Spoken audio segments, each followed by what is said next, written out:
gens-là. et justement ci loolu su ma avancé barki démb dañoo def mobilisation bu am solo Mimi Touré Abdourahmane Diouf Serigne Gueye Diop Maître Tine en tout cas fële ca Caroline Faye ngir sargal président de la République alors mu marqué tam beneen étape boo xamante ni en tout cas kuréel gii teg nañu ko pour ba wax ni sax pare nañu ngir gunge président ngir ñaareelu mandat boo xamante ni war na koo mën a def. man je vais pas me contredire man li ma la wax rek mooy man pour man la déjà sama réponse foofu mooy cette réponse viendra de Ousmane Sonko et Bassirou Diomaye Faye et loolu la Sénégal yi xaar ci ñoom mooy qui règle ce problème là ñoom ñaar ñu toog waxtaane ko ñoom ñaar ñu toog waxtaane ce problème là c'est le problème du Sénégal Ousmane Sonko ak Bassirou Diomaye Faye combien de fois la ñuy toog mais nañu toog ñoom ñaar ba régler ce problème là man je parle pas de ces coalitions yoo xamante si ni ñoom ñoo doon saaga Bassirou Diomaye Faye démb ay Issa Sall ñu doon wax que ni Pastef booy wër lu gën a bon Sénégal yëpp Pastef lañ bokk bu dee kooku moo bëgg a ñëw ne day greffé wu ci Bassirou Diomaye Faye man je sais que ni Bassirou Diomaye Faye su weetee dina xam que ni ces gens-là ne l'aiment pas que ces gens-là essayent de se redonner beneen vie wala ces gens-là essayent en tout cas de l'isoler de Ousmane Sonko et de Pastef te xam naa que ni njortu naa que ni yaakaar naa que ni le Bassirou Diomaye Faye bu weesoo l'aspect ngor boobu wala jàppale leen wala ñoo àndoon il n'ira pas beaucoup plus loin que ça parce que ñii nii wax dëgg yàlla mënuñu gagner kenn ci dëkk bi ñoom kenn ci ñoom amul base te yooyu noonu ça n'honore pas et puis ça du wane sax ñun une bonne image de ñun président bi ñu fal parce que tey jii ñun bu ñu seen Bassirou Diomaye Faye bu dee génn li am terrain meeting amitié loolu mooy am ci ginnaaw parce que ñun ñoo ko fal ñun ñoo taxaw jaay ko Sénégalais yi kon tey jii nii bu amee mais oui bon écoute Aïda Mbène man je vais pas xam nga comme li ma la wax rek gis nga cette coalition là man aw ma ak ñoom affaire je parle pas de ce sont des gens yu fa nekk ay maître Moussa xaw ma nan ay kii ñooñu c'est des gens yoo xam si ni mënuñu am parrainage mënuñu bokk mënuñu dara léegi nag ce sont des opportunistes ils voient que am na benn ouverture bu am ñu ne nañ profiter de cette ouverture mais loolu noonu les Sénégalais ñu ngi xippi di ko xool Sénégalais ñu ngi gis ku ci nekk sa doxalin ku ci nekk ñu ngi gis parce que aussi ngor soo goree soo gisee ku goree da nga koy jéppi gis nga ñii di wax ni foog ni mën nañoo nax Sénégalais yi yàlla xam na que ni Sénégalais yi dañ leen di gën a jéppi parce que Sénégal comme li ma la wax deretu gor mooy dox ci moom te mais non mais quand même xam nga man je dis quand même wax la dara lépp lu am l'image de Bassirou Diomaye Faye j'ai du mal même à en parler parce que man bu ma fekk ñuy caricaturer Diomaye wala des gens di en tout cas di am une certaine fierté sur des choses qui ressemblent à des échecs wala à une mauvaise image wala à une mauvaise photo bu ñu jël man ça me chagrine parce que comme li ma la wax je l'apprécie je le prends comme un frère koo xam si on a eu des combats koo xam ne tëdd na kaso pour ce combat je ne peux pas avoir le xam laa ci mën a am métit laa ci mën a am yenn yi gàcce laa ci mën a am yenn yi yërmande laa ci mën a am man bët boobu rek laay xool donc je ne vais pas me réjouir de voir que des gens qui font un semblant d'exister dajale ay nit Tambacounda ba kii te mënuñu def benn meeting bu qui ressemble un peu à l'image de président Bassirou Diomaye Faye. kon da nga gis ni lii nii image yi nii ressemblé wul à li ñu doon wax. non c'est pas l'image non mais on voit ces images et on sait que c'est pas l'image du président Diomaye parce que baaxul sax au niveau international. def nañ mobilisation de. waaw mais ay waaw mais maire yeeg yooyu noonu ñëpp. ay yow da ngay ruube. indi na en tout cas yow xam nga da ngay ruube man en tout cas ce que je dis mooy. man je pense muy tous les autres patriotes même ñuy réagir de manière virulente et tout. gënalu leen man je pense que ñëpp bëgg Bassirou Diomaye Faye. après nag des actions entraînent des réactions. am na ñu am retenu am na ñu modéré am na d'autres yoo xamante si ni ñoom noonu lañ koy régler. c'est désolant man bëgguma sax mu demee noonu. comprendre li ma la wax mais Mimi dafa adopté posture tey nekk ci ginnaaw président Diomaye Faye. waaw loolu kañ la attaque ya ñu koy attaqué. moom loolu kañ la fi nekk taalibe Diomaye boobu noonu kañ la ko fi nekk xam nga Diomaye ñan mooy ay nitam ñi mu doon àndal di def nu mu tudd. di def campagne caravane yi dugg ci kër yi di xëcc militants yi benn par benn ñooñu mu àndal ci naaj bu tàng bi ñooñu mu doon àndal di tuddanteeg ñoom doom di dugganteeg ñoom boobu mi ngi ci biir système bi di dund kooku daw làqu la dafa amoon lu mu bëgg Macky Sall jox ko mu daw comme ñëw na ci opposition bi jigéen la ñu jox ko cër bu ñu ko waroon jox kañ la fi bëgg a nekk adepte te moom ay kàddoom un peu bu dellu nañ ci ko wax nañ moom lan la xalaat ci Diomaye bi ñuy doog a tànn Diomaye wax na moom lan la xalaat ci Diomaye elle n'a jamais connu Diomaye léegi la fi xëy parce que gis na que ni am na peut-être ouverture rek mu ne je me place mais loolu Sénégalais ñu ngi koy gis damay placé wu et puis man xam laa gën a bañ si àdduna man bëgguma koy fekk ay ànd yow la fi kañ ñii ça fait plus de 10 ans yow tey yaay jël position di sànni baat yow yaay jël position ne da ngaa faral kii di gis nga loolu boo ko defee Sénégal yi lay xool dañuy xam ne kii naa fekk la am na sax ñoo xamante si même suñ defarul dañ ciy noppi wala boog bu ñu ñëwee ba ci yow dañ naan bu ñuy wax ak yow sax dañuy am retenu parce que dañ naan Aïda Mbène mii lu mun taw doon daw xaritu nit dof la même suñ lay tagg dana am quelques kii de retenu parce que dañu xam ne au-delà de la politique la vraie nature de la relation de Ousmane Sonko et de Diomaye mooy keroog bi mu koy gungee mooy ces gestes là amicaux loolu mooy leur vraie nature leur après la politique c'est la politique te ñun Sénégalais lu ñuy ñaan mooy qui se retrouve autour d'une table ñoom ñaar ñu waxtaan ñu désamorcer cette chose tous les opportunistes qui tournent autour qui essayent de gën a xàjjale affaire bi Diomaye si jëmmi boppam xam na que ni c'est des gens qui ne pèsent rien du tout c'est des gens yoo xam se ni quelques mois ci ginnaaw ils disaient du mal de Diomaye c'est des gens yoo xamante se ni bi ñuy wax affaire force occulte ils voulaient empirer la chose bi affaire bis boobu amee pour que Diomaye toog ci kaso bi kon ñooñu mënuñu fi wëlbatiku nañu man damaa fidèle moi je suis un fidèle de Diomaye loolu boo koy wax da nga koy wax Ivoiriens yi wala Maliens yi wala autre mais buñ ñu ko wax ñun Sénégalais yi à moins que ñu nekk ay ma laaj la benn affaire avant ces problèmes là di am est-ce que Diomaye dafa wéet bii mënoon nga ko wax ñëpp a bootu woon ñëpp a bootu woon dëgg rek la ñuy waxante Sénégal lañ nekk maintenant comme je te dis chaque action entraîne des réactions dañoo ne gëm yàgg mu am benn cafouillage mu am des choses nit ñi seetlu ko après y a eu des gens yoo xam ne ils ont été radicaux dans leur réaction am d'autres yoo xam si ni am nañ peine mais ils essayent de gérer ils essayent de am yaakaar que ni non lii luy defaruwaat la ce qui fait que am nañ retenu parce que gëm nañ que ni yàlla dina ko defar loolu mooy li fi am mais avant cassure boobu di am ñi ñëw dugg buuxu bëgg a jël affaire yi accaparer ko nan ñun ñoo gagné bi mais ay dem benn yow naka ngay ñëwee ci ab coalition 10 jours ak Pastef nga xam ni lu mu gagné da koo liggéey ci 10 ans 10 jours yi bon ñoom ña nga woon kaso ils ont même pas fait de campagne 10 jours amul ci Sénégal ce qui veut dire que liñ gagné avant ñu leen ni tëj la lañ ko gagné yow naka nga mën ñëwee yow nga bëgg a usurper la victoire le mérite des autres nit da ngay am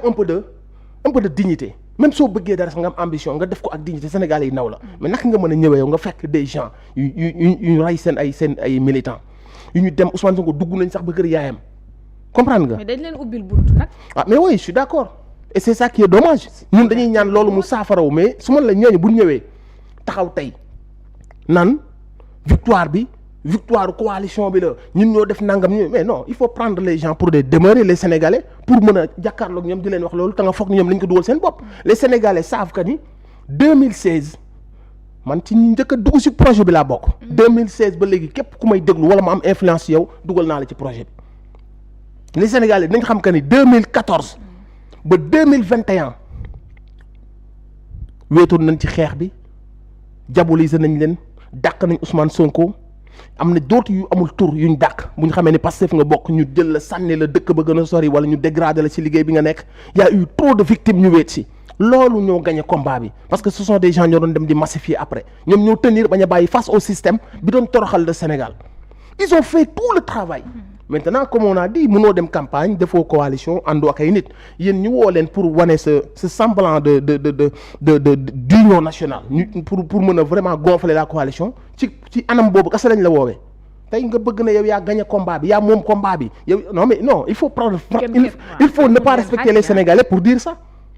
donc yooyu la ñu war a arrêter yooyu man j'en appelle en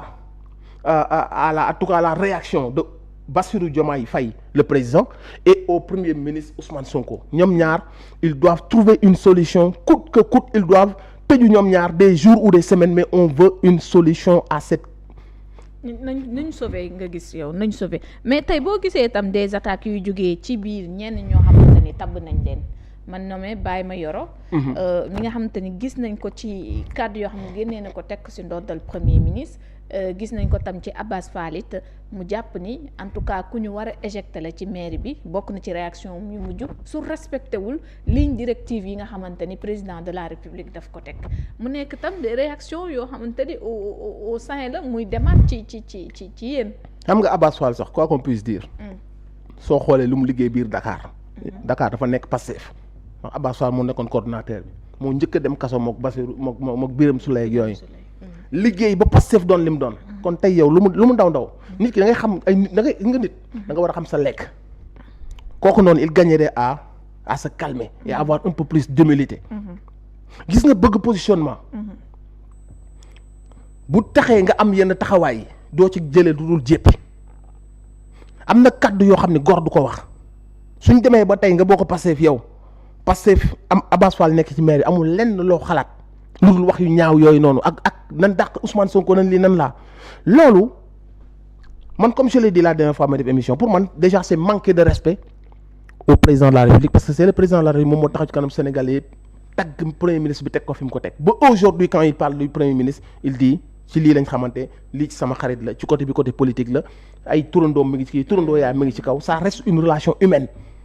yow tu profites mooy lu ma la wax nit ci ñenn ñi di profiter moom loolu la ci profiter parce que y a des gens yoo xam bu ñu sañoon cette histoire de coalition là day jël forme am nu mu gën a mel bu ko defee ñoom ñoo nekkoon les premiers militants yi de première heure yi ñëwoon jëloon position kon bu boobaa bu ëllëgee ñoom dañ am une certaine position xam nga loolu dañoo nekk di jouer les émotions des Sénégalais ndax lan samay position bopp dañoo nekk di jouer ak ñun li ñu xeex ba téye ko mooy espoir boobu ndaw yi am instant bi comme je t'ai dit muy maire yi crise bi doon am mooy le 8 avril boobu le 8 novembre crise boobu amoon ba nit ñi lekkatuñ nit ñi am ay crise d'angoisse ñi di dem di seet ay psychologue ñu dem ba commencer guérir de ça genre nit yooyu noonu loolu la ñu commencé di def Sénégalais les Sénégalais sont en train de souffrir de cette situation parce que les Sénégalais veulent voir Ousmane Sonko et Bassirou Diomaye Faye nii donc yow suñu la gisee mu nekk wax yoo xam ni ñu soxor ñi nekkoon ci opposition bi ñoo ko waroon wax yow nga bokk ci biir Pastef fekk lépp yow nga connais yow nga xam les sacrifices de Ousmane Sonko nga xam tout ce que Ousmane Sonko a enduré nga xam lu muy représenter ci Afrique au-delà d'être un premier ministre des Africains dañuy yeewu ñëpp naan Ousmane Sonko amul lenn loo xalaat pour des positionnements ak pour parparloo ngay jël kàddu yu mel noonu di ko teg nga foog ni tu y gagnes parce que am nga yenn haine ñoo xam si ni ñoom li leen dundal mooy kuy wax dara lu bon Ousmane Sonko ñu ñëw naan jaajëf waay yow gëree nga ñëw wax Ousmane Sonko te yow bu ñu la laajee qu'est-ce que tu as fait yow si parti bi je te parle même des petits tiktokers nañ ma baal sax ci petit les tiktokers patriotes booy yi di sensibiliser ci Facebook waa diaspora yi doon def ay live ñu la ëpp njariñ téeméeri junni yoon liñ indi ci ay nit li ñu conscientiser ci ay maire yu nekk ci TikTok yow defoo xaajam suñ demoon sa fief yow est-ce que mës nga faa jël benn élection est-ce que am nga benn mbooloo bu taxaw topp sa ginnaaw parti bi bu ñu doon xool ku nekk lan la indi yow li nga indi matul birik du benn réflexion bu mës a teg ñu xam ne kii li yow nga fekk ay Abass Fall ay Ousmane Sonko xam nga dafa am Sénégal c'est ça le problème aussi c'est ça le problème ñun loolu la ñuy dund et man je sais que ni le président Bassirou Diomaye Faye est conscient de ça tout ce que font beaucoup de gens positionnement la ñuy wut privilège la ñuy wut a garder yaa ngi dégg àdduna bi jeex na ba noppi ay privilège mooy lan nit da ngay am sa ngor am sa dignité parce que dee mën na ñëw suba ay lekk yu demee noonu yàlla moo koy jox nit wér-gu-yaram ak yooyu mën nga yor palais mën nga yor alal mën nga yor loo mënta doon suñ borom bu ko neexoon ci fraction de seconde nga ñàkk lépp donc nit ñi nañ garder suñu ngor li ñu woo ndaw ñi ba ndaw ñi fatt seen nopp bi ñu leen bëggee nax ci seen ay tariixa bi ñu leen bëggee nax ci seen ay ethnie bi ñu leen bëggee nax ci kii ñu nag moom mu bokk dëkk ñoom ñu bañ daat ni projet lañ bëgg ay nit yu intègre lañ bëgg loolu noonu ñu woote woon nañ des ci loolu nañ wane image boobu noonu mooy désintéressement tey jii nii amul privilège bu war a tax wala garde poste wala ragal décret wala bëgg décret bu war a tax nga ñàkk sa dignité ci kanamu sénégalais yi di wuta plongé waat sénégalais yi ci benn ambiance boo xam ne ñun taluñu ko on a bu diñ toll nii le monde qui bouge on a la France qui ne dafa bëgg a reconquérir taat Sénégal imagine nga loolu ñun li ñu am ne dañ ko war a préserver c'est la première fois ñu am des njiit yoo xamante ni à ce point la ñu intègre sans pour autant manquer de respect ñi fi jaar ñëpp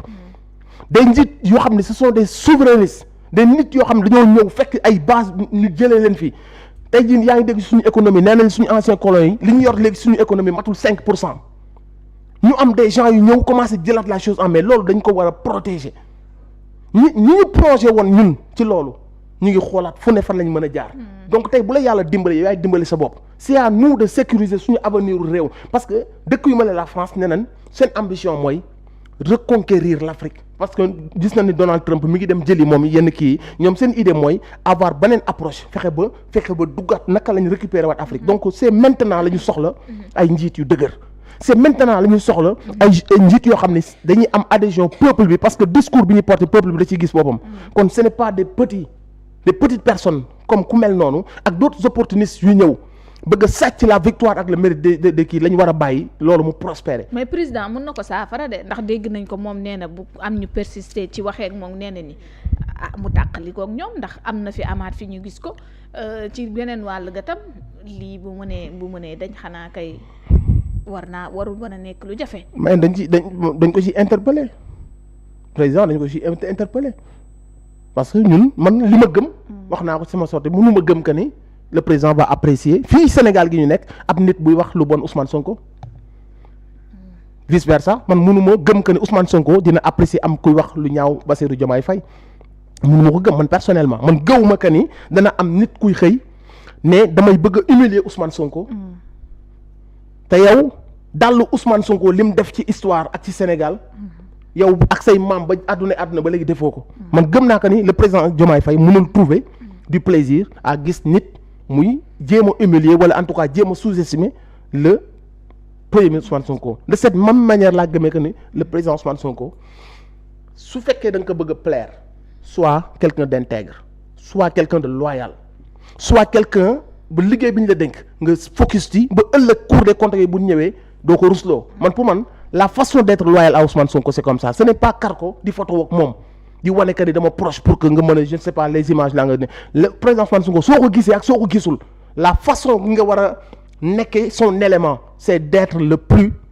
propre le plus honnête le plus digne le plus patriote le plus désintéressé possible soo ko defee yow yaay le meilleur élément de Ousmane Sonko ce n'est pas le plus virulent ce n'est pas celui qui insulte Diomaye le plus qui sera maanaam civilisé wax ji mais même parce que même moom bu kenn nit di am déception mais moom moo la ëpp déception mais su génnee il gère ça avec tact il gère ça avec benn calme ak benn sérénité parce que Ousmane Sonko yàlla da ko dimbali Ousmane Sonko nguur fokk ko parce que da ko prouver Afrique yëpp kaso bi mu nekkoon su ko neexoon dañuy dàq élection yi moom mu ñëw nekkaat ñëwaat nekk candidat Ousmane Sonko su ko neexoon yii mu fi doon def yii yëpp di créer wut ay vidéo su kii jàllul na kii jàll def leen 5 de bu ko neexoon yooyu yëpp du ko ci fekk am na nu mu doon defee nii bët yi tuuti Macky Sall waxtaan ak moom donc kooku noonu nit la ku ñu war a respecter ci réew mi Ousmane Sonko nit la ku ñu war a man waxuma sax ay message yooyu daf ko weesu man ci sama jëmm yàlla xam na que ni bët boobu laa koy xoole man bu ñuy wax élément bi gën a fidèle ak bi gën a loyal Ousmane Sonko nañ bind sama tur ci kaw yàlla xam na ko man góor laa dara fekkul sama bët lépp lu arrivé de positif j'apprécie mais lu may jaral ma doon beneen nit yàlla bind ko Alioune Gueye mooy sama baay damay xool sama bopp ci seetu je dois le rendre fier ba bis bu ñu may yóbbu ci wetam kuy sama mbokk wala ngay sama nit boo tëddee nelawal xaw ma kuy wor wala kuy xalaat ay décret wala ay privilège ba soppi doxalinam mais du man képp ku gis que ne kii tàngalul xamal que ni bëggul mu tàng. ndax da nga bëgg mbir yi. man loolu laa bëgg personnellement man mënuma ay dembayin xëy di ñaan yàlla est-ce que xam nga ni musuma julli te ñaanuma yàlla Ousmane Sonko Bassirou Diomaye Faye yàlla na yàlla dëppale seen wërsëg yi yàlla na yàlla dëfal seen xol yi yàlla na yàlla tàqale leen ci lépp luy njabar ak xërëm ak yàqkat amul benn waxtu moo ko dul ñaan donc loolu dafay feeñ man ba ci samay kàddu comprendre nga fi mu waxee mais cela n'empêche que xam nañ la situation xam nañ li fi nekk et ñun am nañ yaakaar que ni ça va s'arranger ñoom ñaar ñëpp ay xarit lañu et xaritoo boobu mooy ëpp doole tous ces trucs là politiques et on espère qu'ils vont trouver une solution inchallah. Alors kii la ñu yëkkati jotaay bi xanaa rek ñu bàyyi la